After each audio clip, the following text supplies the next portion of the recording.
सर्दियों का मौसम था। कपकपाती ठंड में नेहा बाहर कपड़े धो रही थी। गांव के खुले माहौल में सर्द हवाएं तीर की तरह हड्डियों में चुभ रही थी। उफ, लगता है सर्द हवाएं मेरी जान ही ले लेंगी। ऊपर से ठंडा ठंडा पानी। सर्दियों में कपड़े भी जल्दी साफ नहीं होते। ऐसा लगता है कि हाथ पैर काम ही नहीं कर रहे।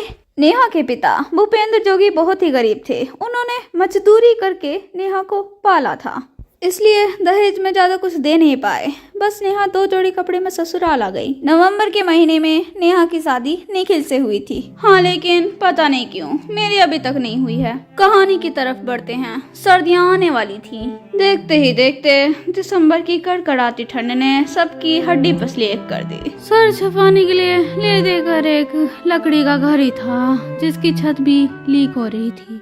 नेहा के साथ उसके सास ससुर और उसका पति रहता था। शाम का वक्त था। नेहा का पति निखिल मजदूरी करके घर लौटा। ए निखिल बेटा, कड़ाके की ठंड है। बहू कल रात भर ठिठुर रही थी। ये कंबल बहू को दे देना, कहना आज से इसे ही ओढ़े। उस कंबल में पहले से ही बहुत सारे छेद थे। नहीं माँ, ये कंबल तो आपके और बाबूजी के लिए है। आप लोगों को इसकी ज्यादा जरूरत है। लेकिन बेटा, बहू अभी नई नई हमारे घर आई है। अगर उसे कुछ हो गया तो उसके घर वाले कहेंगे कि हमने उनकी बेटी का ख्याल नहीं रखा। अब निखिल को कुछ समझ नहीं आ रहा था। एक तरफ उसके बूढ़े माता पिता थे तो दूसरी तरफ उसकी नई नवेली पत्नी थी।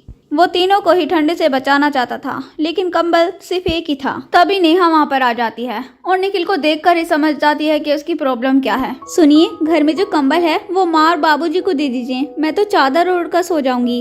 अरे नेहा, तुम्हें कैसे पता चला कि मैं इसी वजह से परेशान हूँ? ये मौसम ही परेशानी का है। सर्दी का मौसम हम जैसे गरीबों के लिए किसी मुसीबत से कम थोड़ी ना होता है। मैं तुम्हें देखकर ही समझ गई थी कि तुम क्यों परेशान हो। अरे नेहा, तुम कितनी समझदार हो। मेरे माँ और बापूजी का कितना ख्याल रखती हो। काश मैं भी तुम्हारा अच्छे से ख्याल रख पाता। ये तो मेरा फर्ज था। अब वो ही मेरे माँ और बाबूजी हैं। और आप परेशान मत होइए, आप तो मेरा बहुत ख्याल रखते हैं। नहीं नेहा, सिर्फ बातों से कुछ नहीं होगा। मैं तुम्हारे लिए भी एक कंबल का इंतजाम करूंगा। इतना कहकर निखिल अपनी मजदूरी करने के लिए चला जाता है। घर का सारा काम निपटाकर नेहा बाहर धूप में बैठकर सूरज की गर्मी ले रही थी। अच्छा यार, सूरज निकल गया। जिस दिन सूरज भी नहीं निकलता उस दिन तो समझो मौत ही आ जाती है। रात हो गई थी। सब लोग खाना खाकर सो रहे थे। नेहा, आज तो बहुत ज्यादा ठंड है ना? हाँ, आज क्या, आजकल तो डेली ही बहुत ज्यादा ठंड है। निखिल नेहा से बात कर रहा होता है कि इतने में ही खिड़की का एक पल्ला टूट जाता है। हाय, ऊपर वाले को हम जैसे गरीबों पर बिल्कुल भी दया नहीं आती। पहले ही मुसीबत कम थी का जो ये खिड़की का पल्ला भी टूट गया। आप चिंता ना करें माँ जी, मैं कुछ करती हूँ। नेहा ने अपनी चादर से खिड़की को ढक दिया।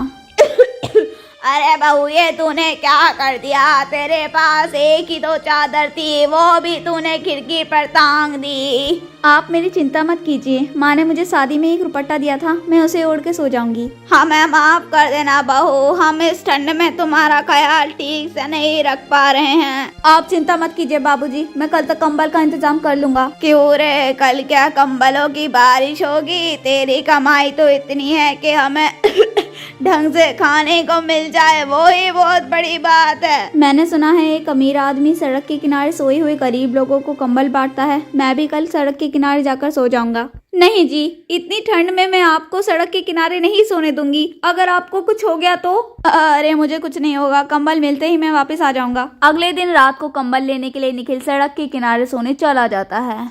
बहुत इंतजार करने के बावजूद भी वहाँ कोई कंबल बांटने नहीं आता है। इंतजार करते करते सुबह हो जाती है। निखिल घर पर आते ही गिर जाता है।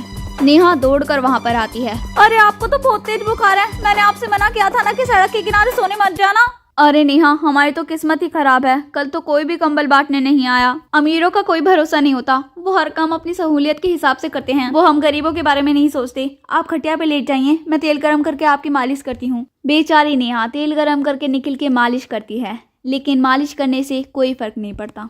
कुछ दिनों बाद निखिल की हालत और भी खराब हो जाती है। उनके पास पैसे नहीं थे, इसलिए वो इलाज भी नहीं करवा सकते थे। इलाज ना करवाने की वजह से निखिल दम तोड़ देता है।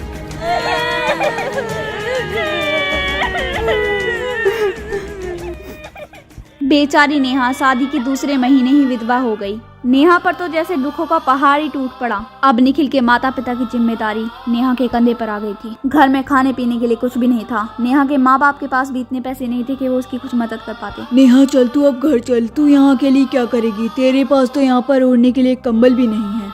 मैं कहीं नहीं जाऊंगी, अब से यही मेरा घर है और मैं अकेली कहाँ हूँ। माँ और बाबूजी मेरे साथ हैं। अगर मैं यहाँ से चली गई तो इनका ख्याल कौन रखेगा? ठीक है बेटा, जैसे तेरी मर्जी। निखिल तो हमें छोड़कर चले गए। अब माँ और बाबूजी के लिए मैं खाना और दवाइयाँ कहाँ से लाऊंगी? घर में खाने पीने के लिए भी कुछ नहीं है। अगर भूख और ठंड से इन्हें भी कुछ हो गया तो मैं अपने आप को कभी माफ नहीं कर पाऊंगी। न निखिल मेरे लिए कंबल लेने जाती और ना ही उनकी जान जाती। ये सब मेरी वजह से हुआ है। ये सब सोचकर नेहा रोने लगती है। बहू अब रोने का क्या फायदा, जो होना था वो तो हो ही गया। मेरी वजह से आपका बेटा मरा है। मैं कुछ भी करके आपकी जिम्मेदारी उठाऊंगी। नेहा काम की तलाश में बाहर चली जाती है। काम ढूंढते ढूंढते वो शहर में पहुंच जाती है। मालकिन, मैं काम ढूंढ रही हूँ। अगर आपके घर में कुछ काम है तो मैं करने के लिए तैयार हूँ। हाँ, मुझे भी एक काम वाले की तलाश थी। अच्छा है कि तुम यहाँ आ गई। चलो काम पहले ही बता देती हूँ। बर्तन धोने हैं तुम्हें, वो भी ठंडे ठंडे पानी से धो लोगी क्या? हाँ, मैं हर काम ठंडे पानी से कर लूंगी। बस आप मुझे काम पर रख लीजिए। ठीक है, रख लेती हूँ तुम्हें काम पर। नेहा को वहाँ काम मिल जाता है। वो बहुत खुश हो जाती है। 1 महीने बाद। नेहा, तुम्हें काम करते करते 1 महीना बीत गया है। ये लो तुम्हारी तनख्वाह और ये कंबल भी रख लो। मेरा पति रोज रात को सड़क के किनारे सोए हुए गरीबों को कंबल बांटता है। मैंने उन कंबलों में से ही तुम्हारे लिए एक कंबल निकाल लिया। उस कंबल को देखकर नेहा रोने लगती है। क्या हुआ नेहा, क्या तुम्हें ये कंबल पसंद नहीं आया? नहीं मालकिन, इस कंबल की तो मुझे बहुत जरूरत है। कंबल की वजह से ही तो मेरा पति रात को सड़क के किनारे सोने गया था।